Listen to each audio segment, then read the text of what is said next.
तो hello my dear students, welcome back in super state tutorial. My name is Aftab Alam और आज हम लोग क्लास 10th का एक नया टॉपिक पढ़ेंगे जो क्वाड्रेटिक इक्वेशन यानी कि द्विघात समीकरण का लास्ट टॉपिक है। ओके, ये लास्ट टॉपिक है। इसमें हम लोग सीखेंगे कि नेचर ऑफ रूट्स यानी कि मूलों की प्रकृति क्या होती है। अब प्रकृति क्या होगी आप लोग जानते हैं, हम लोग ऑलरेडी जानते हैं कि हमारे पास जो नंबर सिस्टम होता है उसमें दो ही नंबर होते हैं, एक होंगे इमेजिनरी नंबर और एक होंगे रियल नंबर, यानी कि एक वास्तविक संख्या और एक काल्पनिक संख्या। तो हम लोग क्लास 9th और 10th से नीचे हम लोग केवल और केवल रियल नंबर को ही सीखते हैं, यानी कि वास्तविक संख्या के ही बारे में जानते हैं। ओके, इमेजिनरी नंबर हम लोग को अपर क्लास में पढ़ना है। ओके, तो जब भी इमेजिनरी नंबर आएगा यानी कि अवास्तविक संख्या जिसको हम लोग काल्पनिक संख्या ही बोलते हैं, तो वो नंबर आएगा तो उसको नेगलेक्ट करना पड़ेगा। ठीक है, तो नंबर सिस्टम में हम बताए थे कि अगर रूट के अंदर नेगेटिव कोई नंबर आता है तो हमारा क्या होता है, अवास्तविक संख्या, यानी कि हमारा इमेजिनरी नंबर। कौन सा नंबर? Imaginary number. ओके, यानी कि काल्पनिक संख्या। बस आप लोग यही ध्यान देंगे कि रूट के अंदर नेगेटिव नंबर जब भी आएगा तो हम काल्पनिक नंबर ही नाम रखेंगे। ठीक है, तो अगर रूट के अंदर पॉजिटिव नंबर आ रहा है, चाहे ऐसे में आ रहा है 1/2√3 5 - 1.5, यानी कि रूट के अंदर नेगेटिव वाले छोड़कर बाकी जितना भी नंबर हम लोग स्टडी करते हैं, चाहे वो दशमलव में हो यानी डेसिमल में हो, चाहे वो फ्रैक्शन हो यानी भिन्न में हो, चाहे वो रेशनल हो इरेशनल हो, ओके, ये सारे के सारे नंबर क्या कहलाएंगे, हमारे रियल नंबर होंगे। क्या होंगे? रियल। ओके, रियल नंबर यानी कि वास्तविक संख्या। ओके, तो अब ध्यान दीजिए, तो यहाँ पर एक कंक्लूजन निकल कर आता है कि रूट के अंदर जब भी नेगेटिव नंबर आएगा तो हम उसको नहीं लेंगे। तो अगर मान चले रूट अंडर हम x कोई नंबर लिखे हैं तो इसको डिफाइन कैसे करेंगे? इसको डिफाइन करना पड़ेगा कि x का वैल्यू आप बाबू कुछ भी रखिए, कुछ भी ले लीजिए, लेकिन 0 से छोटा नंबर नहीं ले सकते हैं। समझ में आ गया? आप x का वैल्यू कुछ भी लीजिए, कुछ भी 0 1 2 3 रूट कुछ भी लीजिए, लेकिन 0 से छोटा नहीं, क्योंकि 0 से छोटा जब नंबर जाता है तो नेगेटिव हो जाता है। हम जानते हैं कि रूट के अंदर नेगेटिव वैल्यू रख लिए तो क्या होता है, 0 से छोटा होता है ना। ये रूट यानी कि -5 क्या है, 0 से छोटा है। तो आप लोग कभी भी इस बात को न भूलें कि रूट के अंदर जब भी हम यानी नेगेटिव नंबर रखेंगे तो हमारा क्या हो जाएगा, हमारा कोई सॉल्यूशन नहीं होगा उसका, यानी कि हमारा वास्तविक संख्या होगा ही नहीं। तो जब वास्तविक संख्या नहीं होगा तो हम उसको लेकर क्या करेंगे? ठीक है, उसको नेगलेक्ट करना पड़ेगा। ओके, तो आप लोग इसी कॉन्सेप्ट को पकड़िए, कैच कीजिए और इस टॉपिक को समझने की कोशिश करते हैं। ओके, तो आइए सीखते हैं।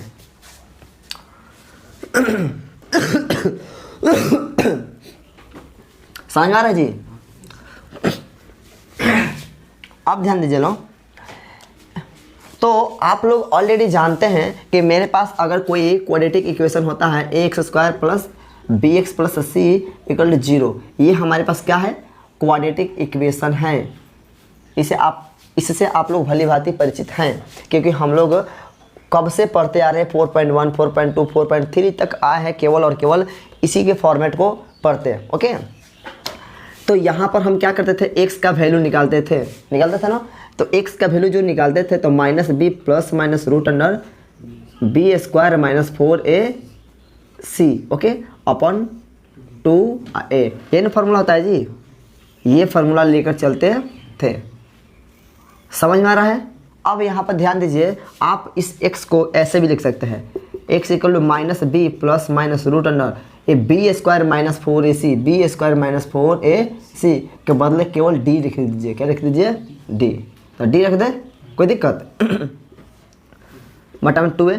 तो आप इस फॉर्मूला को ऐसे भी लिख सकते हैं। अब d क्या है, तो d जो है डिस्क्रिमिनेंट है। क्या है? डिस्क्रिमिनेंट क्या है? डिस्क्रिमिनेंट। इसको हम लोग हिंदी में कहते हैं विवेचक। ओके, विवेचक। इसका एक और हिंदी नेम होता है विविक्तकर। ओके, विविक्ति कर। समझ में आ रहा है। तो बी स्क्वायर माइनस 4ac को क्या कहते हैं, डी बोलो, इसका shortcut D letter, okay. Discriminant बोलो यानी कि विवेचक या विवेक्तिकर, कोई दिक्कत नहीं है। तो जब भी इतना बड़े नंबर ना लिखकर हम क्या लिख सकते हैं, केवल डी लिख सकते हैं, ओके, कोई दिक्कत। तो ये थोड़ा सा टफ हो जाता है ऐसे लिखने में, हम बार बार उसको B square minus 4ac B square minus 4c लिखते लिखते थक जाएंगे। उससे बेहतर है कि वहाँ पर हम डी रख देंगे, ओके, एज्यूम कर लिए है। अब ध्यान दीजिए, तो जब आप बी स्क्वायर माइनस 4ac के बदले डी लिख लिए तो हमारे जो इक्वेशन जो x का वैल्यू लिखने में आसान हो गया, ठीक है। अब आप जानते हैं कि रूट के अंदर नेगेटिव नहीं होनी चाहिए, जानते हैं ना, तो ध्यान दीजिए। तो बी स्क्वायर माइनस 4ac के वैल्यू 0 हो सकता है, हो सके बी स्क्वायर माइनस 4ac के वैल्यू कभी कभी 0 से बड़ा आ जाएगा कि नहीं। तो एक पॉइंट मिला, समझ में आ रहा ना। कभी कभी बी स्क्वायर माइनस 4ac को सॉल्व कीजिएगा, यानी कि जैसे कि हम लोग सॉल्व करते थे abc का वैल्यू रखते थे तो इसी तरीके से आता था। सॉल्व करते थे तो कभी 0 आ जाता था, सॉल्व करते थे तो कभी 0 से बड़ा आ जाता था। 0 से बड़ा क्या, 0 से बड़ा कब होता है, जब पॉजिटिव होता है। तो पॉजिटिव बहुत सारा आता था, ओके। अब ध्यान दीजिए, अगर बी स्क्वायर माइनस 4ac को सॉल्व किए और 0 से छोटा आ गया, तो 0 से छोटा भी हो सकता है जी। 0 से छोटा कब होगा, इसको सॉल्व करेंगे तो नेगेटिव नंबर आ जाएगा। जैसे मान चले b का वैल्यू मान चलो 2 है और a का वैल्यू है 4 और c का वैल्यू है 3, ठीक है। तो सॉल्व करेंगे तो 2 के स्क्वायर माइनस 4 और a का वैल्यू कितना है 4 और c का वैल्यू 3, तो 2 दूना 4 हमारे चाचे को 16 और 16 48, कितना 48, घटाएंगे तो कितना हो जाएगा माइनस 44। तो नेगेटिव नंबर ना आ गया, negative. B square minus 4ac की वैल्यू कितना आ गया, नेगेटिव।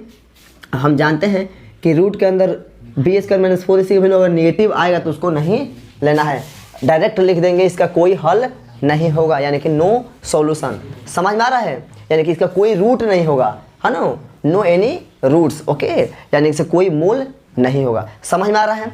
अब ध्यान दीजिए, तो यहाँ पर 3 कॉन्सेप्ट बन रहा है, देख पा रहे हैं ना। और यहाँ पर बात ध्यान देना है कि अब ये भी ध्यान देना है कि वो बराबर रूट आ रहा है कि कैसा आ रहा है। तो ध्यान दो, अगर बाबू ध्यान दीजिए लोग कि x equal to minus b या plus minus root under d है, क्या है, डी है, समझते जाएगा लोग, और 2a है। ध्यान दीजिए, माइनस बी रहने देते हैं, प्लस माइनस, अगर डी का वैल्यू हमारा क्या आ जाए, 0 आ जाए, क्या आ जाए 0, क्या आ जाए 0। ध्यान दीजिए, तो रूट अंडर 0 आए और बट्टा में 2a, तो आप लोग जानते हैं कि 0 का स्क्वायर रूट 0 ही होता है, तो माइनस बी प्लस माइनस 0 और बट्टा में 2a। अब ध्यान दीजिए, प्लस का मतलब क्या था, एक बार प्लस में लिखिए, तो माइनस बी प्लस 0 और बट्टा में 2a, और फिर या आप ऐसे भी लिख सकते हैं माइनस बी और माइनस 0 बट्टा में 2a। समझ में आ रहा है। तो यहाँ पर x का वैल्यू आप जब निकाले तो क्या आया, माइनस बी में अगर 0 जोड़ेंगे तो माइनस बी होगा, कोई दिक्कत नहीं।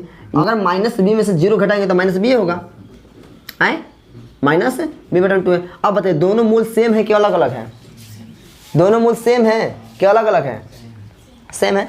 तो यहाँ पर ये भी कंडीशन याद रखना पड़ेगा दिमाग में कि दो मूल कब बराबर होता है, दो जीरोज कब बराबर होता है, यानी कि दो रूट्स कब बराबर होता है, तो जब डी का वैल्यू, किसका वैल्यू, डी का वैल्यू, यानी कि बी स्क्वायर, डी का मतलब बी स्क्वायर माइनस 4ac का वैल्यू कितना आना चाहिए, 0 आना चाहिए।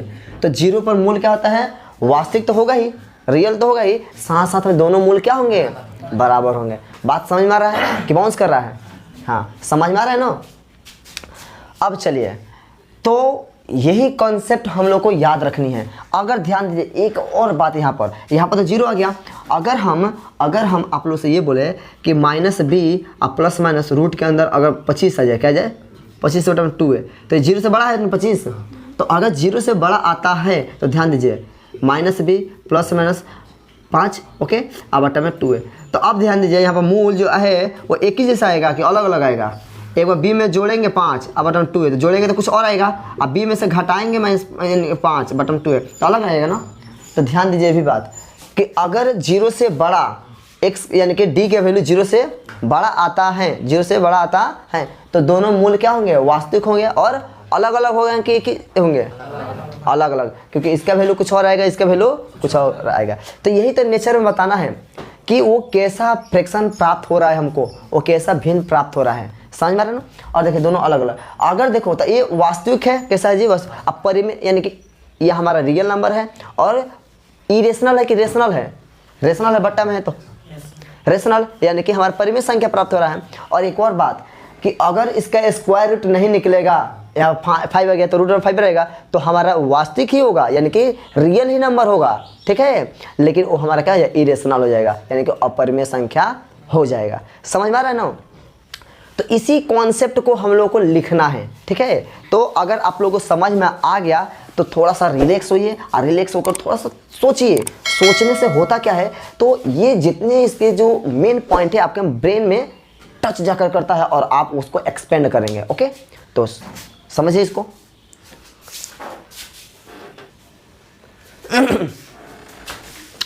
तो अब देखिए कि द्विघात समीकरण यानी कि क्वाड्रेटिक इक्वेशन, अगर मेरे पास ax² + bx + c = 0 हो, ओके, तो यहाँ पर 3 कॉन्सेप्ट निकल कर आता है। पहला कि दो भिन्न का मतलब अलग अलग वास्तविक मूल होते हैं, यानी कि दोनों वास्तविक संख्या ही होगा लेकिन अलग अलग होगा। कब? यदि b² - 4ac 0 से बड़ा हो, यानी कि d > 0। b² - 4ac को d भी बोलते हैं, तो d > 0। तो शॉर्टकट में आप लिखना चाहते हैं तो इसको इतना ना लिखकर d > 0 कह सकते हैं। ओके, यानी कि 2 distinct real roots if b² - 4ac > 0। Okay, एक और बात, दो बराबर वास्तविक मूल होते हैं, यानी कि दोनों जो मूल आएगा, रूट्स आएगा, वो दोनों क्या होगा, बराबर होगा। ओके, और रियल होगा, क्या होगा, रियल। कब? b² - 4ac = 0। आप b² - 4ac को d भी बोल सकते हैं, d = 0। ओके, उसी को इंग्लिश में भी लिख दिए हैं ताकि जो इंग्लिश में इंटरेस्ट रखता है वो इसको समझ जाएगा। 2 = real roots if b² - 4ac = 0 या d = 0। ओके, कोई वास्तविक मूल नहीं होता है, मतलब कोई वास्तविक मूल होगा ही नहीं, कोई रियल रूट्स नहीं होगा। ओके, कब? जब b² - 4ac को सॉल्व करने पर, हल करने पर 0 से छोटा आ जाए। तो अब कितने बच्चे सोच रहे होंगे कि कैसे इसको हल करेंगे। यार आपके पास कोई क्वाड्रेटिक इक्वेशन दिया रहेगा, जैसे 2x² + 5x + 3 = 0, तो वहाँ से a b c को सेलेक्ट करेंगे और यहाँ पर रख कर हल करेंगे, यानी सॉल्यूशन करेंगे। सॉल्व करने के बाद 0 से छोटा आ जाएगा, कभी कभी आ जाता है नेगेटिव में आ जाता है, ठीक है। तो जब नेगेटिव आ जाएगा तो अब उस समय यानी कि d < 0, तो उसमें हम बोलेंगे कोई यहाँ पर रियल रूट से नहीं होगा, कोई हमारा वास्तविक मूल नहीं होगा, तो उसको नहीं लेंगे, नेगलेक्ट कर देंगे। No real roots if b² - 4ac < 0। Okay, समझ में आ रहा है। हाँ, जहाँ d को हम लोग क्या कहते हैं, डिस्क्रिमिनेंट बोलते हैं, विवेचक बोलते हैं हिंदी में, और एक और नाम होता है विविक्तकर। ओके, यही नो राइट नाम है जी, विविक्तकर। ओके, कोई दिक्कत? तो इसको नोट डाउन कीजिए, बहुत ही इंपॉर्टेंट है क्योंकि इसी के बेस पर सारे क्वेश्चन बनेगा। 4.4 एक्सरसाइज जो 4.4 का क्वेश्चन है वो सारे इसी के बेस पर बनेगा। सबसे पहले हम मूल की नेचर को जानेंगे, यानी कि जो रूट्स है उसके नेचर को जानेंगे कि वो एग्जिस्ट कर रहा है, यानी कि उसका अस्तित्व है कि नहीं। अगर वो एग्जिस्ट कर रहा है, अस्तित्व है, तो हम उसका रूट निकालेंगे, अदरवाइज नहीं, छोड़ देंगे। हाँ, इस कॉन्सेप्ट को और ध्यान डिटेल में पढ़ेंगे कि कब बराबर होता है। तो b² - 4ac = 0 पर क्या होता है, बराबर होता है। तो यहाँ से आप लोगों को क्वेश्चन दे सकता है क्योंकि खुद एक इक्वेशन बन रहा है, ए समीकरण बन रहा है। अगर b का वैल्यू पता है, a का वैल्यू पता है, c गायब कर दे, वहाँ पर k कर देगा और उसका वैल्यू दिया रहे तो हम सॉल्व कर सकते हैं बराबर के उधर 0 करके। समझ में आ रहा ना। चलिए तो नोट कीजिए इसको। अब चलिए, मेरे पास एक क्वेश्चन है, 2x² - 4x + 3, ये हमारे द्विघात समीकरण है, यानी कि क्वाड्रेटिक इक्वेशन। इस क्वाड्रेटिक इक्वेशन के हमको विवेचक चाहिए, यानी कि डिस्क्रिमिनेंट चाहिए। डिस्क्रिमिनेंट का मतलब क्या हुआ, यानी कि b² - 4ac का वैल्यू चाहिए। बहुत सारे बच्चे रूट में कर देते हैं, नहीं, हमको उसके अंदर वाले यानी कि b² - 4ac का वैल्यू चाहिए। ओके, इसका वैल्यू चाहिए हमारे ax² + bx + c के फॉर्म में है कि नहीं। तो यहाँ से हम a बराबर कितना ले लेंगे, a की जगह 2 है तो 2 ले लीजिए, b की जगह कितना है, b की जगह -4 है तो -4 ले लीजिए, c की जगह कितना है, c की जगह +3 तो ले लिए। ओके, चलिए हमको d चाहिए, क्या चाहिए, d बराबर क्या है, b² - 4ac। चलिए b का वैल्यू कितना है, -4 है तो -4 का स्क्वायर, -4, a का वैल्यू कितना है, 2 है, c का वैल्यू कितना है, 3 है। ओके, अगर माइनस में रहे तो माइनस में रख देंगे, मल्टीप्लाई कर देंगे। 4 चौके 16 और माइनस 4 दूना 8, 8 तिरके 24, सॉल्व करने पर रहा है -8। तो d का वैल्यू जो है -8 आ गया। यहाँ पर डी के वैल्यू -8 जो है वो क्या है, 0 से बड़ा है कि छोटा है, तो लिखेगा -8 इज लेस देन 0। ये हुआ अर्थात डी लेस देन 0। ओके, तो कोई इसका मोल नहीं होगा। अतः लिख सकते हैं अतः इसका कोई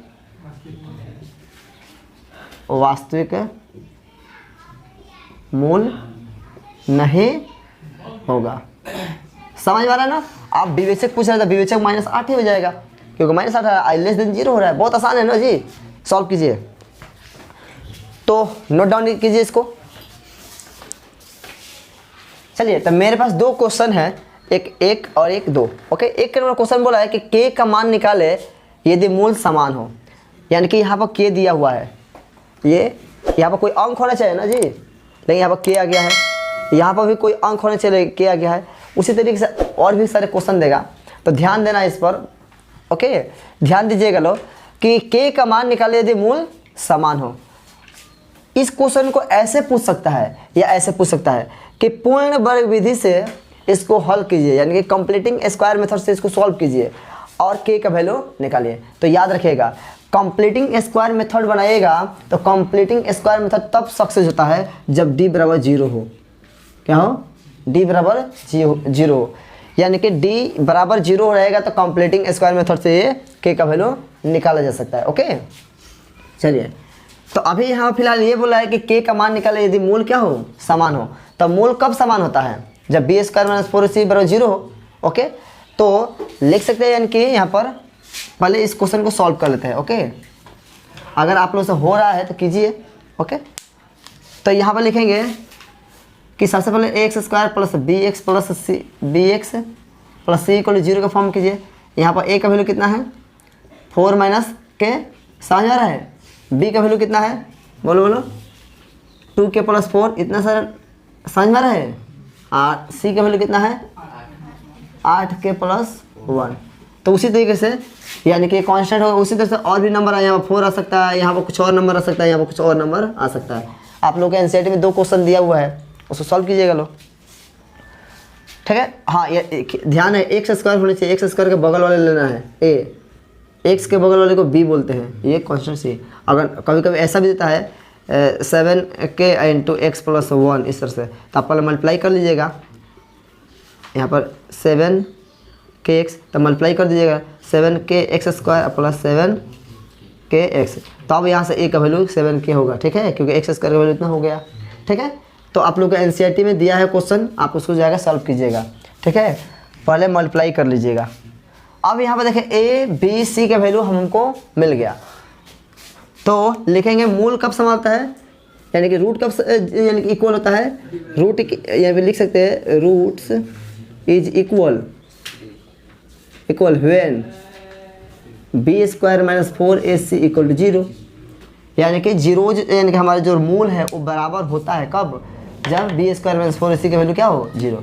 तो चलो b का वैल्यू कितना है, यहाँ से सेलेक्ट करो, 2k + 4 का होल स्क्वायर -4, a का वैल्यू कितना है, सेलेक्ट कीजिए 4 - k। ओके, और c का वैल्यू कितना है, 8k + 1 = 0। कोई दिक्कत? अब देखिए, ये तो हम तो तोड़ सकते हैं, तोड़ दिया जाए, a² × 2k का होल स्क्वायर + b² + 2ab, कोई दिक्कत है? 4 तो 16 प्लस 4k, क्योंकि माइनस माइनस प्लस हो जाएगा। और सॉरी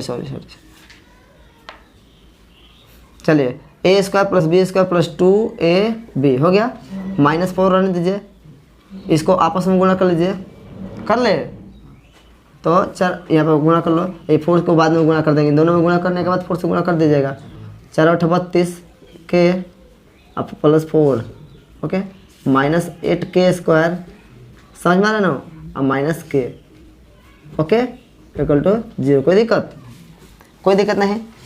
यहाँ 2 दूना 4k² + 16 और 2 दूना 4 = 16k, यहाँ पर 4 से मल्टीप्लाई कर सकते हैं, चाहे उसको सॉल्व कर लीजिए पहले अंदर वाले को। तो 32k, अब में से 1k जाएगा तो कितना हो जाएगा, 31k, ओके, और +4 और -8 के स्क्वायर। कोई दिक्कत नहीं। आप इसे ऐसे भी लिख सकते हैं, 4 के स्क्वायर +16 के और माइनस से मल्टीप्लाई कीजिए, -4 का में चढ़ते 12, ओके, कितना के आप -16 चलो 16 और +4 32 के स्क्वायर इक्वल 0। कोई दिक्कत? अब इसको सॉल्व करते हैं। अब इसको थोड़ा सा और सिंप्लीफाई कीजिए। 4 के स्क्वायर और 32 के स्क्वायर कितना हो जाएगा? 36 के स्क्वायर, 16 के और एक कहीं के है, यहाँ पर है के, तो कितना हो जाएगा?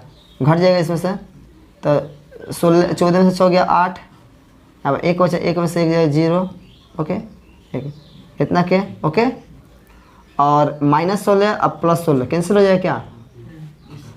इक्वल 0। समझ आ रहा है? यहाँ से आप 36 कॉमन ले सकते हैं ना, 36 कॉमन कर लीजिए, तो अंदर क्या बचेगा? के स्क्वायर और -3, ओके, यहाँ 36 के कॉमन ले लीजिए,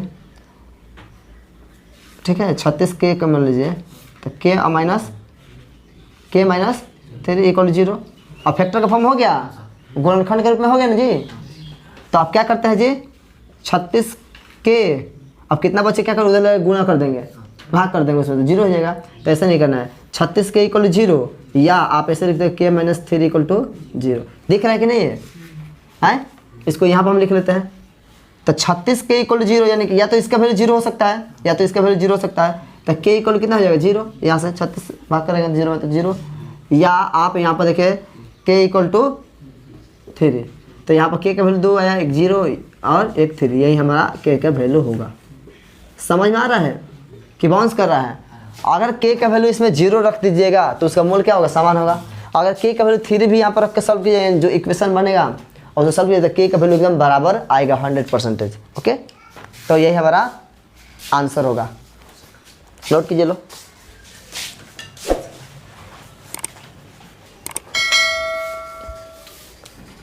तो इस क्वेश्चन के बारे में आप लोगों का क्या ख्याल है? ये बहुत आसान है।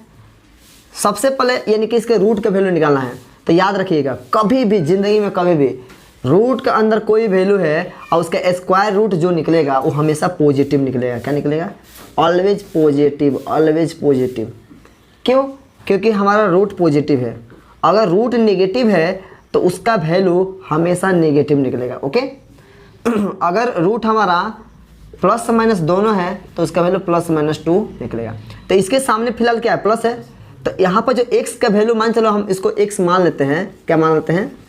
मान लेते हैं कि x बराबर इतना है, √6 + √6 + √6।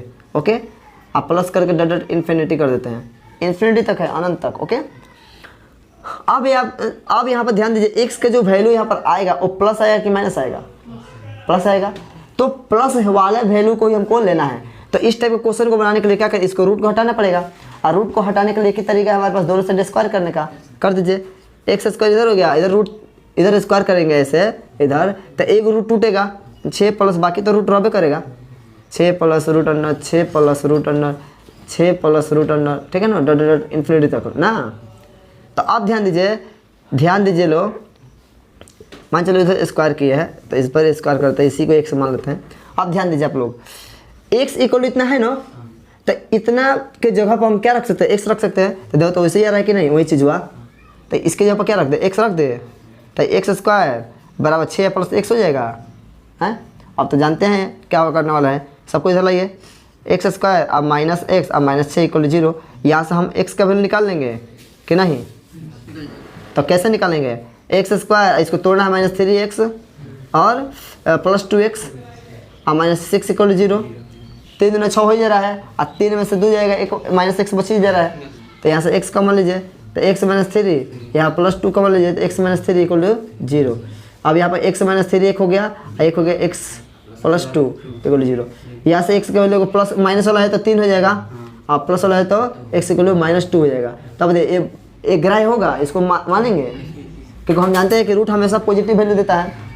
ठीक है, तो उधर नेगेटिव वाला है तो लिखेंगे x ≠ -2। रीजन क्या बोलेंगे? क्योंकि हाँ, क्योंकि किसी भी संख्या का वर्ग हाँ, किसी भी संख्या का है ना वर्गमूल ऋणात्मक नेगेटिव नहीं होता है, नहीं होता है, क्योंकि रूट पॉजिटिव है तो पॉजिटिव ही नंबर आएगा। आ गया समझ में? ये बहुत भारी लग रहा था, क्या करे, है ना। कोई यहाँ पर पॉइंट ही माइंड में नहीं रहता कैसे इसका वर्गमूल निकालें, तो बस x मान लो, क्या जाता है, स्क्वायर कर दो दोनों साइड, हमारा निकल के आ जाएगा। बहुत भारी है, नोट कीजिए लो। तो ओके माय डियर फ्रेंड्स, अब मैं इस लेक्चर के बाद नेक्स्ट लेक्चर स्टार्ट करूंगा इसके नेक्स्ट चैप्टर। ओके, तो कौन सा चैप्टर स्टार्ट करेंगे इसके बाद? समानांतर श्रेणी, यानी कि अरिथमेटिक प्रोग्रेशन। ओके, वो भी चैप्टर बहुत ही लाजवाब है। अगर आपको ये चैप्टर और इसके जस्ट पहले वाले 2 चैप्टर वाले रैखिक समीकरण, पेयर ऑफ लीनियर इक्वेशन अगर आपको आता है, ये आता है, दोनों चैप्टर को कंबाइन करके उसमें हम लोग सीखेंगे। ओके, तो अगर आप लोगों को समझ में आ रहा है, मैं थोड़ा सा भी आप लोगों को हेल्प कर पा रहा हूँ, तो आप मेरे चैनल को सब्सक्राइब करें और लाइक करें, बेहतर लग रहा है तो, और बेहतर लग रहा है, ऐसा लग रहा है कि ये वीडियो दूसरों के लिए भी काफ़ी इंपॉर्टेंट है, then share. Okay, bye bye, thanks.